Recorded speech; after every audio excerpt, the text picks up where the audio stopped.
Desde el momento en que David mató a Goliat, el gigante que había hostigado a Israel, David mismo se convirtió en un hombre perseguido. Se había convertido en héroe de su pueblo y el rey Saúl, que había sido el héroe hasta ese momento, se puso amargamente celoso. Las mujeres de Israel celebraron la victoria de David sobre Goliat entonando un canto que se registra en 1 de Samuel 18:7. Y cantaban las mujeres que danzaban y decían: Saúl hirió a sus 1000 y David a sus 10,000. Ya pueden imaginarse que un hombre con un ego tan inflado como lo tenía Saúl iba a encontrar muy difícil de tragar el hecho de que al salir de su palacio, andando por las calles, oyera el canto resonando por el aire: Saúl hirió a sus 1000 y David a sus 10,000. La reacción de Saúl a este canto se registra en unos pocos versículos a continuación del canto. En 1 de Samuel 18, 8, 9 leemos: Y se enojó Saúl en gran manera, y le desagradó este dicho, y dijo: ¿A David dieron 10,000 y a mí 1000? No le falta más que el reino. Y desde aquel día Saúl no miró con buenos ojos a David. Esto quiere decir que lo veía con la mirada verde de la envidia y los celos que le habían llenado. 1 de Samuel 18, 29 nos dice que Saúl tuvo más temor de David y fue Saúl enemigo de David todos los días.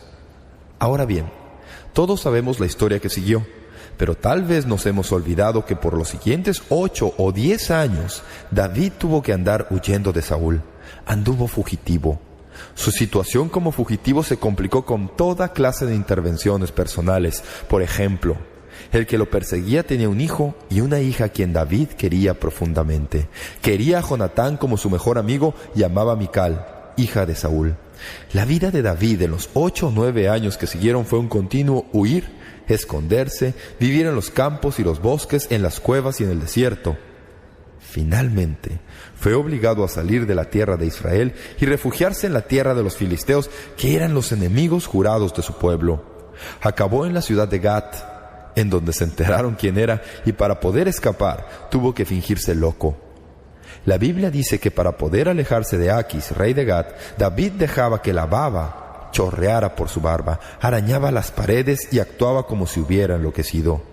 Más tarde, con 600 hombres leales, se estableció en un lugar llamado Siclag, y ahí vivió por 16 meses. Salió de ahí en una misión militar y al volver, encontró la ciudad incendiada hasta el suelo.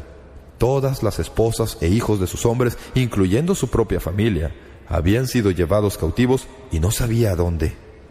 Los hombres que estaban con él, supuestamente sus 600 hombres leales, se enfurecieron tanto por la situación que hicieron lo que sucede muchas veces. Se pusieron en contra de su dirigente y empezaron a hablar de apedrearlo y matarlo, por cuanto él había sido la razón para que ellos perdieran sus familias. En 1 de Samuel 36 leemos: Y David se angustió mucho porque el pueblo hablaba de apedrearlo, pues todo el pueblo estaba en amargura de alma, cada uno por sus hijos y por sus hijas. Debido a la desesperación que sentía en su corazón, huyendo de un poderoso enemigo por 8 o 9 años, viviendo así como animal a veces, en lugar de como el rey ungido por Dios, David clamó al Señor las palabras del Salmo 13. Escuchen lo que dice: ¿Hasta cuándo, Jehová, me olvidarás para siempre? ¿Hasta cuándo esconderás tu rostro de mí? ¿Hasta cuándo pondré consejos en mi alma, con tristezas en mi corazón cada día? ¿Hasta cuándo será enaltecido mi enemigo sobre mí? Mira, respóndeme, oh Jehová, Dios mío, alumbra mis ojos para que no duerma de muerte, para que no diga mi enemigo: lo vencí. Mis enemigos se alegrarían si yo resbalara. Mas yo en tu misericordia he confiado, mi corazón se alegrará en tu salvación. Cantaré a Jehová porque me ha hecho bien. F.B. Meyer, uno de los grandes comentaristas de la Biblia, ha dicho que las persecuciones de Saúl duraron por 8 o 9 años y no había esperanza de que terminaran. David fue un hombre que tuvo que dedicar 500 días para cruzar un bosque. La tupida vegetación ocultaba el sol y David empezaba a desesperarse. Así compuso este salmo cuando estaba agotado, deprimido. Sus problemas con el rey Saúl sucedían año tras año y parecía que no había manera de resolver el asunto. Ya se había visto en la necesidad de usar desesperadas medidas humanas para escapar de Saúl y nada parecía resultar. Este salmo surge del abismo en que se hallaba su alma. Simplemente ya no podía seguir, ni por un día más, ni por otra hora, ni siquiera por otro minuto. ¿Se ha hallado usted en una situación así? ¿Se ha hallado alguna vez en el lugar donde se siente como diciendo: Señor, ya no puedo más, tengo que oír algo de ti, si tú no resuelves este asunto, no sé lo que voy a hacer? La mayoría de nosotros nos hemos hallado en tal situación en algún momento u otro. Puede haber sido debido a alguna enfermedad prolongada y agotadora, y que uno pensaba que no iba a ser tan complicada, pero que simplemente se complicaba cada vez más. Tal vez algún severo y persistente problema económico. Tal vez usted pasó toda su vida edificando su seguridad para el futuro. Algo sucedió, lo erosionó todo y todo se esfumó. Usted se pregunta si Dios lo resolverá algún día. Tal vez se trata de un hijo descarriado por quien usted ha estado orando muchos años. Tal vez se trate de su esposo o esposa alcohólico, o un ser querido que no sea creyente, o alguna disfunción en su familia, una situación en su trabajo, un jefe exigente e irascible, algún compañero de trabajo envidioso y grosero a cuyo lado usted tiene que trabajar día tras día. Antes de que lo sepa, se halla en los zapatos de David. Todos lo están en un momento u otro. Algún problema que parece no tener solución, algún asunto en el que uno no sabe qué hacer, parece que trate lo que trate, no hay solución en el horizonte. Entonces usted puede comprender las palabras de David. David es un hombre de Dios. Es el dulce cantor de Israel. Es un hombre conforme al corazón de Dios, pero en su frustración clama a Dios: ¿hasta cuándo? No pude evitar el pensar que como hijos espirituales no somos muy diferentes a nuestros hijos en la carne. Cuando vamos de viaje a algún lugar, desde el asiento posterior uno oye estas palabras: ¿cuánto falta? ¿Cuánto tiempo más para llegar? ¿Ya vamos a llegar? Somos más que niños, ¿verdad?, cuando Dios se demora. Podemos aprender mucho de estos escritos de David. ¿No se alegra usted que Él lo haya dejado por escrito? Me ayuda mucho saber que no soy el único, que alguien más a quien amamos y respetamos, a quien Dios ha honrado, tuvo el valor de decir las cosas que nosotros a veces nos preguntamos si debieran siquiera decirse en voz alta. Así que, noten en primer lugar, en este pasaje, nuestra lucha cuando Dios se demora. A veces pensamos que no está bien luchar, pero está bien luchar. Nosotros no somos los únicos que bregamos con este asunto. En muchos de los salmos de David, al leerlos con detenimiento, notarán que empiezan con un suspiro y terminan con una canción. Pero no se puede llegar al canto sin pasar por el suspiro. La repetición de una frase en este salmo es digna de notarse. Si a usted le gusta subrayar su Biblia, notará que 4 veces en estos primeros versículos usa la expresión ¿hasta cuándo? 4 veces le pregunta a Dios: ¿hasta cuándo, Dios? ¿Hasta cuándo? Describe su lucha al clamar a Dios en voz alta. Y aquí tenemos una buena ilustración de la importancia de la oración franca. A veces pienso que al orar no oramos en forma franca. No sé si pensamos que podemos fingir delante de Dios o qué. ¿Han oído a alguien preguntarle ¿cómo te va? Y usted responde mecánicamente: bien, gracias. Pero al instante se da cuenta de que está mintiendo a boca llena. Usted acaba de colgar el teléfono después de decirle a alguien todo lo mal que le está yendo, y al salir al corredor se encuentra con alguien que le saluda: hola, ¿cómo te va? Y usted le contesta: bien, gracias. Uno puede hacer esto con amigos y conocidos porque ellos no saben lo que está pasando, pero no se puede hacer esto con Dios. Así que es mejor que le diga exactamente lo que está pasando. Dígale cómo se siente. A veces, cuando Dios se demora, nos sentimos olvidados. En el versículo 1 dice: ¿hasta cuándo, Jehová? ¿Me olvidarás para siempre? El hecho de sentir que Dios nos ha olvidado no es una experiencia rara. Tarde o temprano, la mayoría de los hijos de Dios atraviesan un periodo cuando se preguntan si Dios realmente está ahí, o si acaso se habrá olvidado de ellos. Es un pensamiento que se repite muchas veces en los Salmos. Al leer los Salmos, noten dónde aparece esta expresión. Por ejemplo, en el Salmo 10:1 el salmista clama: ¿por qué estás lejos, oh Jehová, y te escondes en el tiempo de la tribulación? ¿Ha pensado usted alguna vez: Dios siempre está ahí cuando no lo necesito, luego, cuando en serio lo necesito y estoy en problemas, se esconde? El comentarista bíblico Andrés Fuller dice: no es en las pruebas más agudas, sino en las más prolongadas, que corremos el mayor peligro de desmayar. ¿No es cierto esto? Podemos vernoslas con los retos momentáneos, los grandes problemas que surgen, plantarnos firmes a corto plazo y resolverlo, pero cuando el problema se alarga, ya es otro cantar. Me hace recordar a Job, en el Antiguo Testamento, cuando atravesó tiempos terribles y sufrió uno tras otro los terribles desastres. Sus hijos murieron, mataron a sus animales, mataron a sus criados, y todas estas cosas le sucedieron una tras otra, y Job lo enfrentó con gran fortaleza, pero cuando se percató más adelante en el libro que esa aflicción iba para largo, se desinfló. ¿Cuántos saben lo difícil que es saber que parece no haber ninguna respuesta en el futuro cercano y que esto va a ser un desafío a largo plazo? A veces, cuando esto sucede, uno piensa que Dios se ha olvidado de uno. Aun cuando podamos sentir como que Dios se ha olvidado de nosotros, permítanme recordarles que esto no es ni siquiera una posibilidad. Dios nunca se olvida de nosotros. Me encanta este versículo bíblico porque fue escrito para la nación de Israel, pero que nos impacta tanto cuando lo leemos. Isaías 49:15 dice: ¿Se olvidará la mujer de lo que dio a luz para dejar de compadecerse del hijo de su vientre? Aunque olvide ella, yo nunca me olvidaré de ti. He aquí que en las palmas de las manos te tengo esculpida, delante de mí están siempre tus muros.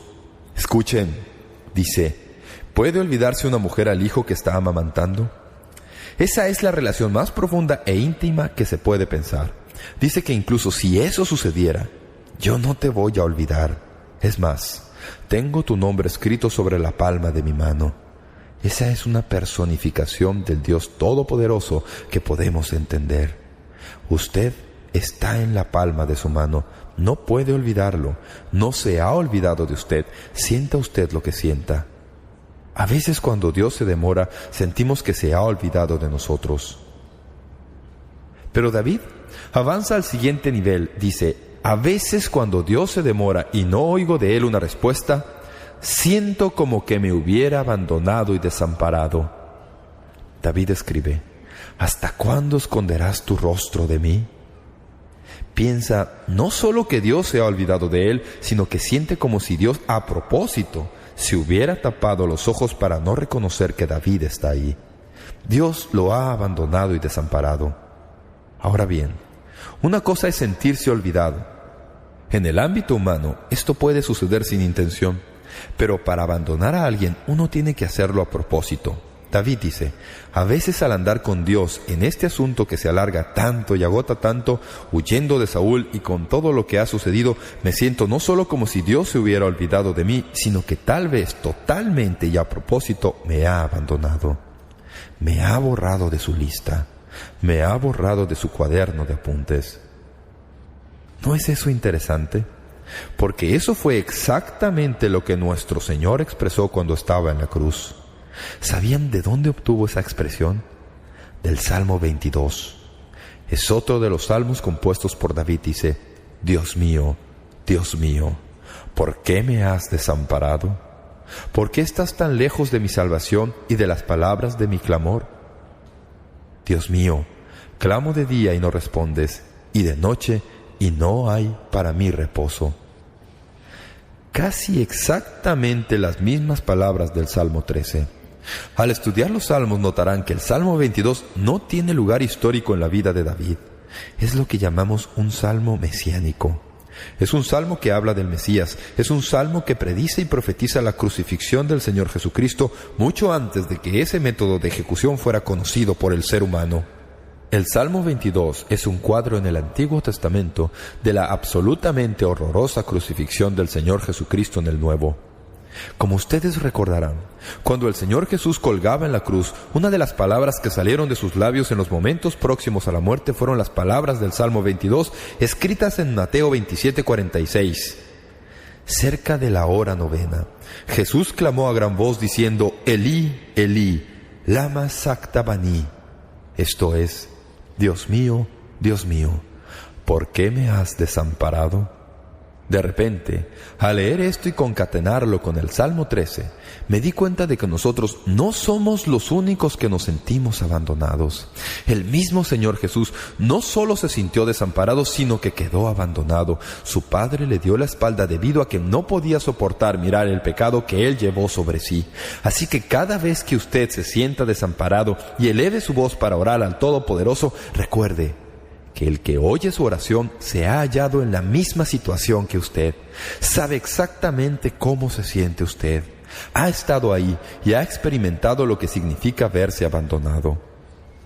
Cuando nos sentimos desamparados y expresamos nuestro sentir, estamos simplemente siendo semejantes a Cristo. ¿No es así?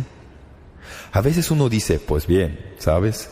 Pienso que no debería orar de esa manera. No suena muy reverente. Escuche la oración del Señor en la cruz. Dios mío, ¿por qué me has desamparado? Sin embargo, al mismo tiempo tenemos que recordar nuevamente que Dios jamás nos desampara. Es más, la razón por la que desamparó a su Hijo fue para nunca desampararnos. ¿No es esto interesante? Le dio la espalda a su Hijo para nunca dárnosla a nosotros. Así que cuando clamamos a Él en medio de nuestra adversidad, por larga y agotadora que parezca ser, aunque no lo sintamos, Dios nos oye y nunca nos abandonará. Vez tras vez hallamos esta verdad en la Biblia, como en Hebreos 13:5, porque Él dijo, no te desampararé ni te dejaré. Podemos sentirnos desamparados, pero no lo estamos. Debemos sentirnos libres para expresar nuestros pensamientos al Señor cuando esos sentimientos nos agobian. Luego, a veces cuando Dios se demora, no solo nos sentimos olvidados y desamparados, sino que, en tercer lugar, nos sentimos frustrados. ¿Se ha sentido alguna vez frustrado con Dios? Dios, realmente me siento frustrado. He estado orando por eso por años, parece que ni siquiera me oyes. Escuchen las palabras del salmista en el versículo 2 del Salmo 13. ¿Hasta cuándo pondré consejos en mi alma, con tristezas en mi corazón cada día? ¿Hasta cuándo será enaltecido mi enemigo sobre mí? David se siente frustrado por dos razones. En primer lugar, se siente frustrado debido a sus propias emociones. Dice, todos los días tengo que sufrir esto. Todos los días tengo que lidiar con esto. El problema con la vida cristiana es que es tan diaria. Todos los días uno tiene que levantarse y enfrentarse a retos, y si uno tiene un problema en particular en su vida, como algún problema en su matrimonio o con uno de sus hijos, o alguna enfermedad respecto a la cual no sabe lo que va a pasar, día tras día cuando usted se despierta, los primeros pensamientos cuando su mente empieza a aclararse, esos pensamientos vuelven a oprimirlo y no se esfuman. James Montgomery Boyce ha escrito un maravilloso comentario sobre los Salmos. Dice, la tercera vez que David pregunta ¿hasta cuándo?, se refiere a una combinación de lo que podríamos llamar pensamientos lóbregos y emociones desbocadas. Cuando dejamos de sentir que Dios nos está bendiciendo, tendemos a rumiar nuestros fracasos y hundirnos en mieditis emocional. Cuando nuestras emociones se apoderan de nosotros, siempre es muy difícil volver al nivel. Esto se debe a que los mejores medios para hacerlo, es decir, la reflexión tranquila y un repaso de las bendiciones pasadas, como que desaparecen. Descubrimos que no podemos tranquilizarnos lo suficiente como para completar este ejercicio. El problema empieza a dominar nuestra vida. David estaba hablando de ese nudo que siente en la boca del estómago, el peso muerto en el pecho que hace que tan solo el pensamiento de comida nos dé náusea. No podemos dormir, no podemos comer, no podemos dedicarnos a nada. Cada vez que tratamos de concentrar el pensamiento en algo, vuelve ese dolor interno que nos corroe. Esto se torna en su compañía constante y diaria. Es frustrante. Usted sabe lo que debe hacer, se le ha enseñado lo que debe hacer, sabe que debe leer su Biblia, sabe que debe orar, sabe que debe buscar la comunión del pueblo de Dios, pero el problema lo domina, lo ha puesto en tal cadena emocional que sin que importe lo que usted haga, sabe que no puede hacer lo que debe hacer. Sus emociones frustradas están en lo más vivo. Luego, se sentía frustrado debido a sus enemigos. Dice, ¿hasta cuándo será enaltecido mi enemigo sobre mí? Debo mencionarles algo que tal vez ustedes hayan olvidado. David es ya el rey elegido. David fue ungido 3 veces como rey de Israel. ¿Saben cuánto tiempo pasó desde que fue ungido por primera vez hasta el momento en que efectivamente ascendió al trono? 15 años. Cuando Isaí trajo a sus hijos delante de Samuel, y Samuel derramó aceite sobre la cabeza del joven y dijo: «¿Este es el rey?», David simplemente volvió a cuidar las ovejas. Luego fue a la corte de Saúl. Luego intervino en todo ese asunto de Goliat. Después de que mató a Goliat, David fue perseguido por toda Palestina por 8 o 9 años. Sabía que era el rey. Dios lo había ungido. Es ungido de nuevo, luego una tercera vez, pero todavía no ocupa el trono. Es nada más el rey elegido. ¿Cómo le gustaría verse perseguido por todo el país sabiendo que usted es el rey? Un momento, Dios. Pensé que iba a ser el rey. Sí, pero no antes de que te haya perseguido por todo el país por unos 8 o 9 años. Se sentía frustrado. Dijo: «¿Hasta cuándo será enaltecido mi enemigo sobre mí?». David empezó a evaluar sus propios recursos. Es tan solo un fugitivo. Empezó a pensar en los recursos de Saúl. ¿Saben que en una ocasión de esas, cuando Saúl trató de capturarlo, David estaba solo y Saúl envió a 30,000 soldados para capturar al solitario David? David empezó a pensar en las probabilidades y las oportunidades que podría tener para triunfar, y se dio cuenta de que Saúl tenía todos los recursos, mientras que a él no le quedaba nada, como no fueran apenas 600 hombres. Eran la escoria de Israel. Todos los endeudados, todos los deprimidos, todo el que tenía dificultades, esos eran los hombres de David. Dijo: «Señor, ¿hasta cuándo voy a lidiar con esto? Este hombre me persigue y tiene todos los recursos mientras que yo no tengo nada. ¿Cómo voy a evitar que me destruya?». En este talante deprimido, eso es lo que David dice. A esto había llegado. Pienso que finalmente había decidido que Dios había cometido algo que era mucho más allá de lo que podía manejar, y que Dios no podía hacer nada más por él, que la razón por la que Dios no le contestaba era porque Dios carecía de respuesta. Así que pensaba que en realidad no tenía ningún sentido que él siguiera luchando. No puedo competir con Saúl. No tengo armas, no tengo ninguna organización, no tengo tropas. Todo lo que me queda es Dios, y Él no me habla. La mayoría de nosotros probablemente no tenemos enemigos humanos como los tenía David, aunque algunos tal vez sí los tengan. No lo sé, pero sí tenemos un enemigo. ¿No es así? Amigo mío, tenemos un enemigo que es peor que cualquiera de los enemigos que David podía haber tenido. Tenemos un enemigo, se llama el diablo. La Biblia nos dice en 1 de Pedro 5:8: «Sed sobrios y velad, porque vuestro adversario el diablo, como león rugiente, anda alrededor buscando a quien devorar». Nos persigue. A veces, y yo no sé si usted se ha visto perseguido por enemigos, pero el diablo es implacable. Usted se pregunta: «Señor, ¿cómo voy a lograr la victoria sobre este pecado, este problema, tal vez esta adicción? Estoy haciendo todo lo que sé, pero esto es tan poderoso». Ahí es donde estaba David. Se sentía frustrado por este enemigo. Vuelvan a mirarlo y noten lo franco que es al describir lo que siente al verse perseguido por el hombre más poderoso de la tierra. Pues bien, me alegro de que el Salmo no concluye aquí. Pasamos a la siguiente sección y vemos cuál debe ser nuestra súplica cuando Dios se demora. ¿Cómo debemos orar? No voy a detenerme mucho en esto, pero quería recordarles una verdad que aprendí muy recientemente, y es esta: que nunca oramos como debiéramos orar, sino cuando llegamos a estar desesperados por orar. Uno no puede enseñarle a nadie a orar mediante un libro. En un salón de clases no se le puede enseñar a nadie cómo orar. Uno no puede llevar a alguien a la iglesia, sentarlo en las bancas, decirle que ore y lograr que la persona lo haga. Permítanme decirle que cuando usted realmente ora, Dios se asegurará de que usted reciba esta educación en algún momento. Usted ora cuando se siente desesperado. Quiero decir, usted repite oraciones antes de quedar desesperado, pero solo ora en serio cuando está desesperado. «Señor, no sé qué hacer». Usted se entera de que padece una enfermedad grave, se ve frente a alguna dificultad inesperada. Todos los pensamientos que tenía para resolver el asunto ya los probó y todo resultó inútil. Ahora dice: «Pues bien, ya no sé qué hacer. He quedado reducido a acudir a la influencia más poderosa del mundo. Voy a tener que orar». Miren las palabras de este salmo. Hay una expresión que se repite en esta sección. Es la expresión ¿para qué? Es una expresión condicional. Les daré una idea del cimiento de la oración de David. Por un lado, el cimiento de nuestra oración dice, para que no duerma de muerte. David se hallaba tan agotado y exhausto emocionalmente al andar huyendo de Saúl que pensó que a fin de cuentas iba a morir. Pensaba que le iba a llegar su fin. El pensamiento de una muerte inminente fue su motivación.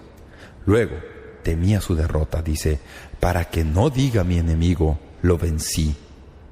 Como ya vimos anteriormente en este salmo, David se había convencido de que iba a perder la batalla con Saúl. Saúl iba a ganar y David iba a perder. David iba a ser capturado. Aun cuando no puede determinar lo que tiene que hacer, ya piensa que Saúl va a tomarlo preso. También temía su propia desgracia. Dice, mis enemigos se alegrarían si yo resbalara. Se dio cuenta de que su lucha contra Saúl estaba bajo la vista de todo Israel y temía quedar en desgracia ante su derrota y que los enemigos de su Dios se alegraran en su fracaso. Debido a esos tres temores, David oró. Seamos francos, no oró necesariamente porque era un hombre consagrado, aun cuando lo era de corazón. Oró porque estaba desesperado. He notado cómo a Dios le encanta empujarnos a un callejón sin salida. ¿Lo ha notado? Nos arrincona en el lugar donde la única salida es para arriba, en donde el único recurso es Él. Entonces, es cuando realmente tomamos en serio la oración. Si usted está atravesando problemas ahora mismo, dificultades, si usted se ve reflejado en este salmo, como algunos de seguro lo están, como tal vez todos nosotros de alguna manera nos vemos reflejados, no se rebele contra Dios por lo que Él ha hecho para colocarlo en ese lugar, sino más bien pregúntele, ¿cómo puede aprender a ser su hijo? Sentir desesperadamente la necesidad de orar y nunca dejar de estar desesperado al orar. Señor Dios, no puedo pasar ni siquiera este día sin ti. No puedo subsistir las próximas horas sin ti. No puedo enfrentar estos desafíos sin ti. Cuando estamos desesperados, oramos, Señor, ayúdame. También vemos que elevó 3 oraciones. Esto nos indica la forma de nuestra oración.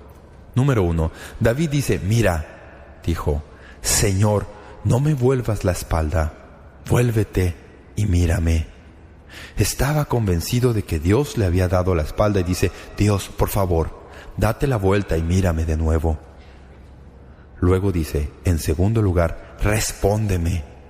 David suplica que Dios responda a sus preguntas. Señor, por favor, oye lo que te estoy diciendo. Luego hay una tercera petición muy interesante. Dice, alumbra mis ojos. Cuando leí esto al principio pensé que quería decir, Señor, muéstrame lo que estás diciendo. Pero no es eso lo que quiere decir. Quiere decir, Señor, vuelve a poner luz en mis ojos. ¿Cuántos de ustedes saben que al caer bajo la depresión, la luz desaparece de sus ojos? Usted va a ver al médico y el doctor toma una luz y le examina los ojos. Se puede decir mucho en cuanto a la salud de una persona mirándole a los ojos.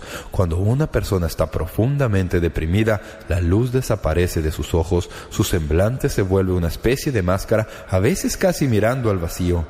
David dijo, Señor Dios, así es como me siento. Este hombre me persigue a sol y sombra. No tengo ninguna esperanza de que las cosas cambien. Señor, por favor, mírame, óyeme. Y Dios, pon luz en mis ojos. David oró. Hay algo que sucede aquí que es casi una incongruencia. Al leer esto en la Biblia uno piensa, ¿pertenece esto a algún otro lugar? Por cuanto ahora que pasamos a los 2 últimos versículos de este salmo, oímos los clamores de este hombre torturado.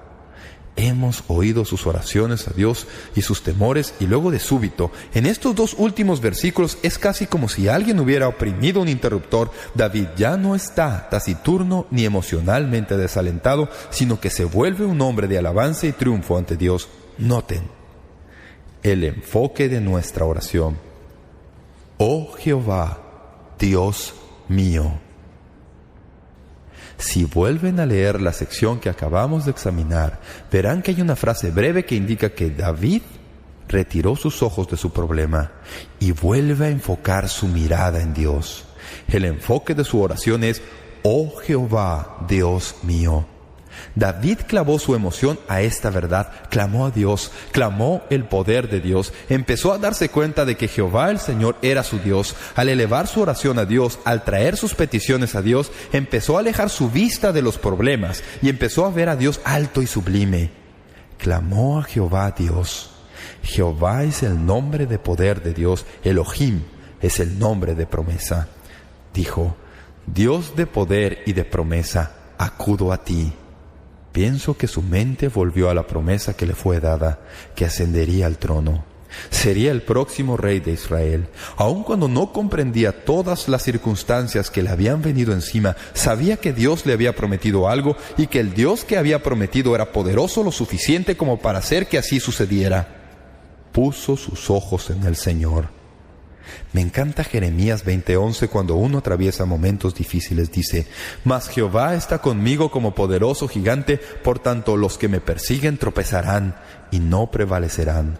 Serán avergonzados en gran manera porque no prosperarán. Tendrán perpetua confusión que jamás será olvidada. Otra promesa está en el Salmo 138:7. Si anduviere yo en medio de la angustia, tú me vivificarás. Contra la ira de mis enemigos extenderás tu mano y me salvará tu diestra. Jehová cumplirá su propósito en mí. Tu misericordia, oh Jehová, es para siempre. No desampares la obra de tus manos. David retiró sus ojos de sus problemas y los puso en el Señor.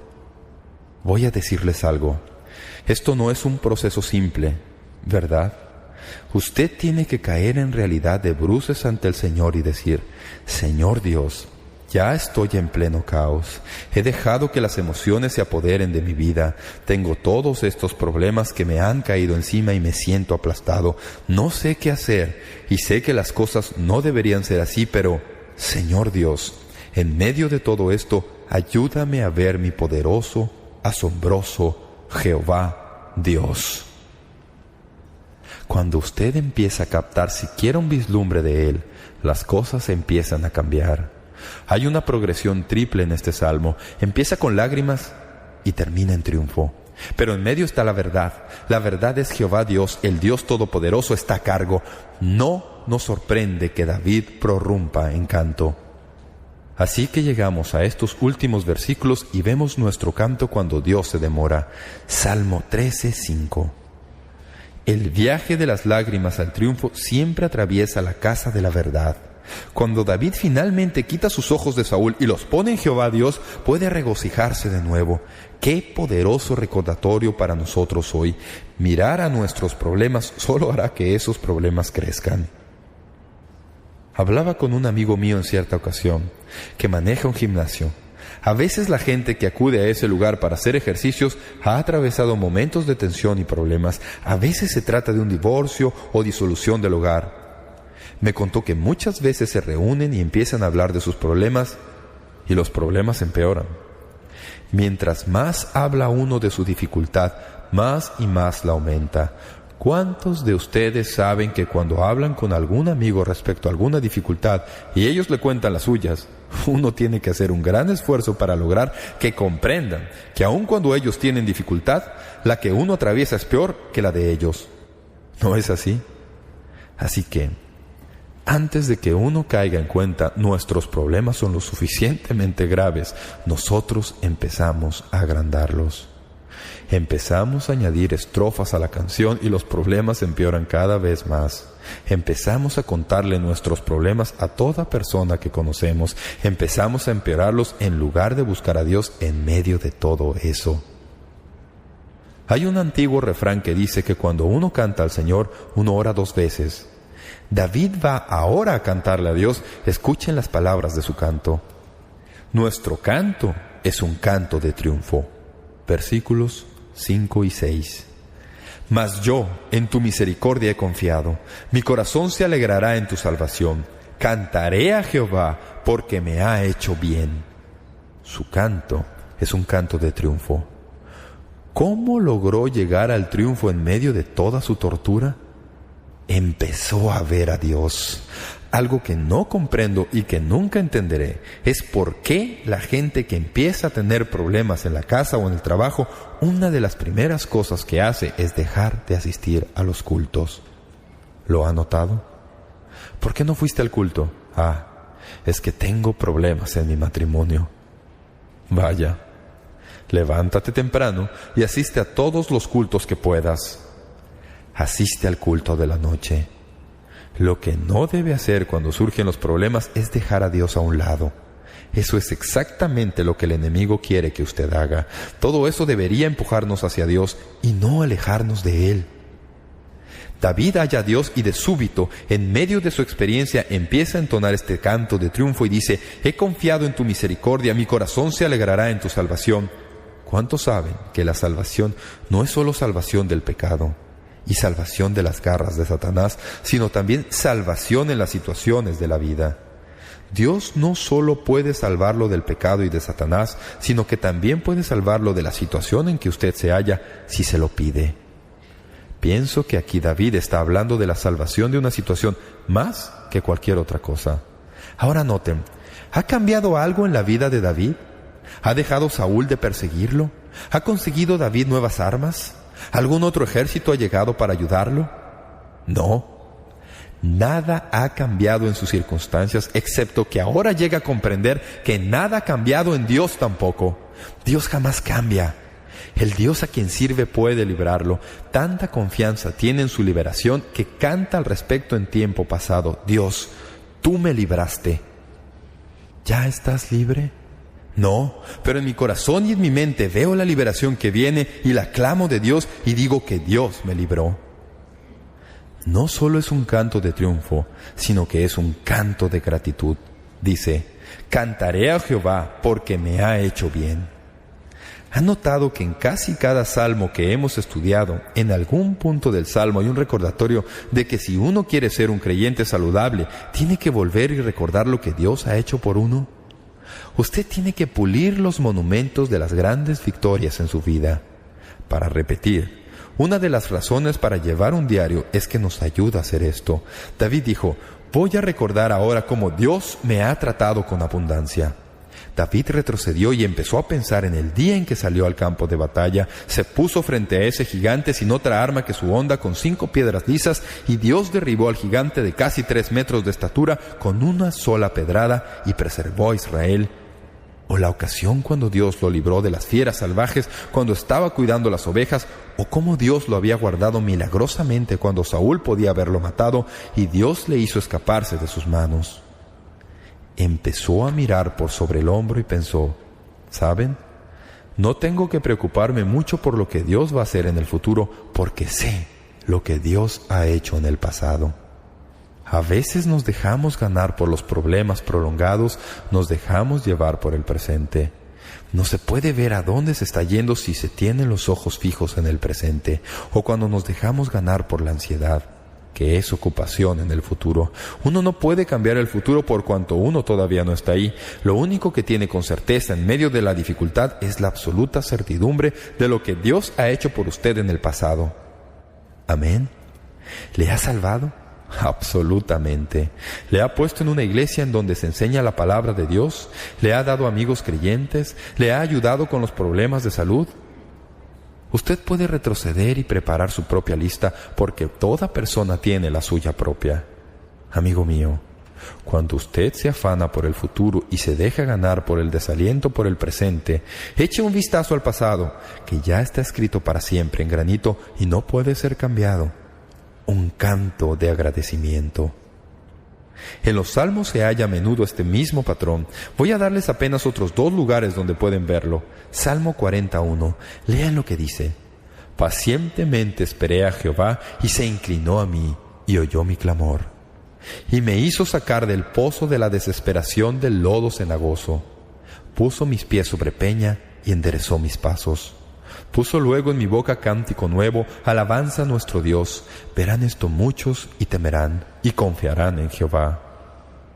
El Salmo 28:7 dice de esta manera: «Jehová es mi fortaleza y mi escudo. En él confió mi corazón y fui ayudado, por lo que se gozó mi corazón, y con mi cántico le alabaré». ¿No les parece extraño que en este salmo tan lleno de la miseria de este hombre de Dios hay una nota final de triunfo, confianza y alabanza al Todopoderoso? No lo vean como cosa extraña. Véanla como la forma en que debe ser. A menudo pensamos que la alabanza y la adoración tienen lugar solo en momentos de gran victoria y de gran éxito, pero la alabanza y la adoración pertenecen donde pertenecen. Mientras estudiaba para este mensaje me vino a la mente otra historia del Antiguo Testamento que ilustra esto maravillosamente. Se halla en un libro que no es fácil de hallar porque está sepultado entre los profetas menores. Se trata del libro de Habacuc. Ahí tenemos la historia de un hombre, un profeta llamado Habacuc, que vivió en un tiempo cuando el pueblo de Dios se alejaba de los principios santos del Señor. Se habían alejado del Dios de Israel y Habacuc era el profeta, el predicador. En esencia, sería como el pastor de una iglesia como Shadow Mountain que se levanta por la palabra de Dios.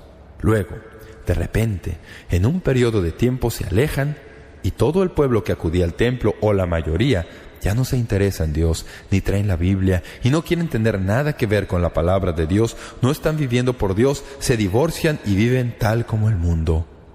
El profeta Habacuc se levanta en presencia de tales personas y clama a Dios: Dios, ¿qué estás haciendo en cuanto a esto? En el primer capítulo, versículo 2, casi suena como el Salmo 13. Habacuc clama: ¿Hasta cuándo, oh Jehová, clamaré y no oirás, y daré voces a ti a causa de la violencia y no salvarás? Señor, no estás oyendo, ni siquiera te preocupas. Finalmente, cuando Dios responde a Habacuc, le da una respuesta velada. Después, cuando el profeta empieza a comprender la respuesta velada, resultó ser la peor verdad posible que Habacuc podía jamás haberse imaginado. Por ejemplo, en el mismo capítulo, el Señor habla y le dice a Habacuc en el versículo 5: «Mirad entre las naciones y ved, y asombraos, porque haré una obra en vuestros días que aun cuando se os contare, no la creeréis». Y tenía razón. Habacuc no pudo creerlo. ¿Saben lo que hizo? Le dijo que iba a usar a los caldeos, una nación que era 30 veces más mala y perversa que el pueblo de Israel, que iba a usar a esa nación para castigar al pueblo de Israel. Iba a traerlos contra Israel e iba a usarlos para castigar a Israel. Casi puedo ver al profeta de Dios poniéndose las manos sobre la cabeza y diciendo: «Ay, Señor, el problema ya es grave lo suficiente. La respuesta es peor». El resto de los 3 capítulos de este corto libro es un intercambio entre el profeta y Dios, tratando de resolver este conflicto de lo que parecen ser valores distorsionados. Habacuc no podía encontrar ningún sentido en todo eso. ¿Por qué iba Dios a tomar a alguien que era mucho más malo que el mal que ya lo he descrito y usar a esa persona para castigar al malo? ¿Por qué iba a hacerlo? Nunca llega en realidad a alguna conclusión excepto que Dios es Dios. Pero, ¿saben en dónde terminó? Voy a pedirles que lo lean conmigo. Al final de esta profecía llega a esta conclusión. Leamos en voz alta Habacuc 3:17. Aunque la higuera no florezca, ni en las vides haya frutas, aunque falte el producto del olivo, y los labrados no den mantenimiento, y las ovejas sean quitadas de la majada, y no haya vacas en los corrales, con todo, yo me alegraré en Jehová, y me gozaré en el Dios de mi salvación. Jehová el Señor es mi fortaleza, el cual hace mis pies como de ciervas, y en mis alturas me hace andar. ¿Qué fue lo que hizo Habacuc? Tomó una decisión. ¿No es así?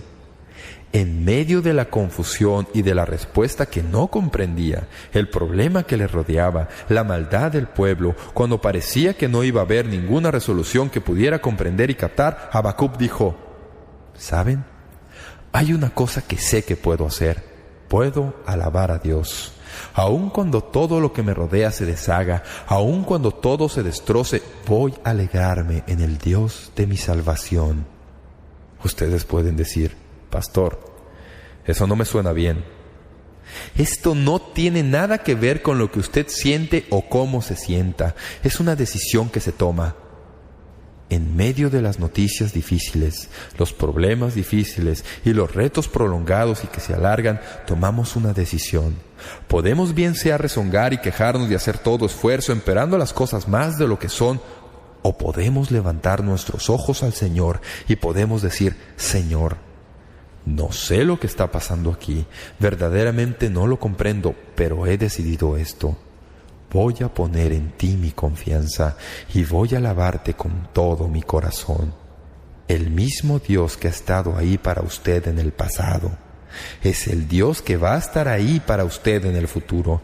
Le dará la solución a su debido tiempo, de acuerdo a sus propios propósitos, precisamente para aquello que hay en su vida y con lo que usted ya no sabe qué hacer. Permítanme decirles algo que aprendí recientemente de una manera nueva. Dios no se interesa en nuestras circunstancias tanto como nosotros. Él se interesa más en nuestro carácter. Nosotros nos dejamos atrapar por las circunstancias. Dios se concentra en nuestro carácter y permitirá que las circunstancias obren para el mayor bien de nuestro carácter hasta lograr lo que se propone. Nunca espera demasiado, nunca se atrasa. Estará ahí precisamente cuando usted lo necesite, así que no se dé por vencido ni pierda la esperanza.